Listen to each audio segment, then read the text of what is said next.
Hi, if you've received a form number CP504 from the IRS, it can be pretty scary. It comes certified mail, and the heading says, "Urgent, we intend to levy on certain assets. Please respond now." The first time that I got one of these, as a taxpayer, I might add, was about 10 years ago, maybe 12. It scared me to death, and I instantly called the IRS, and I dealt with it right away. My name is Darrin Mish, and I'm a tax attorney with an international tax problem resolution practice based in Tampa, Florida. I thought I'd make this video today to explain the CP504 and dispel some common myths about it, and hopefully put you at ease if you happen to get a CP504. So let's take a moment here and take a look at the actual form itself. Okay, so here we are on the form, and what I've done is I've sanitized it, which means I have redacted the client identifying information. You can see up here in the upper right hand corner, hopefully you can see this little hand here. There's typically a social security number there, and this actually came to me after I was already the power of attorney for the client, so it would have the client's name right there, and this little percent sign means care of Darrin T. Mish at P.O. Box 3414. This particular CP504 is for tax year 2006 on Form 1040. Yours may be different. You could have a different form number, or definitely you're going to have a different tax period, and there's no doubt that you're going to have a different amount due. It's either going to be higher or lower. But let's take a look at this language here for a moment. Again, this thing comes certified mail, return receipt. Actually, it's supposed to come return receipt request, so the IRS conveniently leaves that off. They just send it certified mail to your last known address.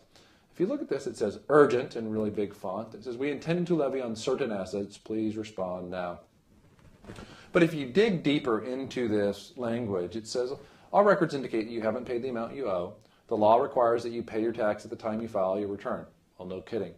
"This is your notice as required by Code Section 6331D of our intent to levy or take any state tax refunds that you may be entitled to if you don't receive your payment in full." Now, I actually happen to practice in Florida, but we represent clients all over the country. And in Florida, we don't have an income tax. That's one of the benefits of living down here in the Sunshine State. So this actual notice has practically zero effect upon anybody who lives in a state where there's no state income tax.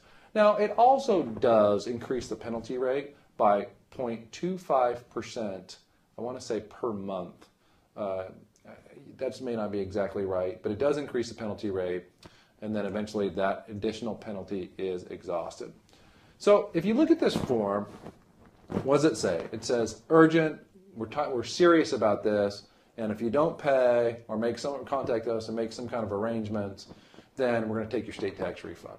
Well, most people, it's been my experience, that have IRS problems also have state tax problems. So typically I wouldn't say most taxpayers in this situation would have a state tax refund coming to them anyway.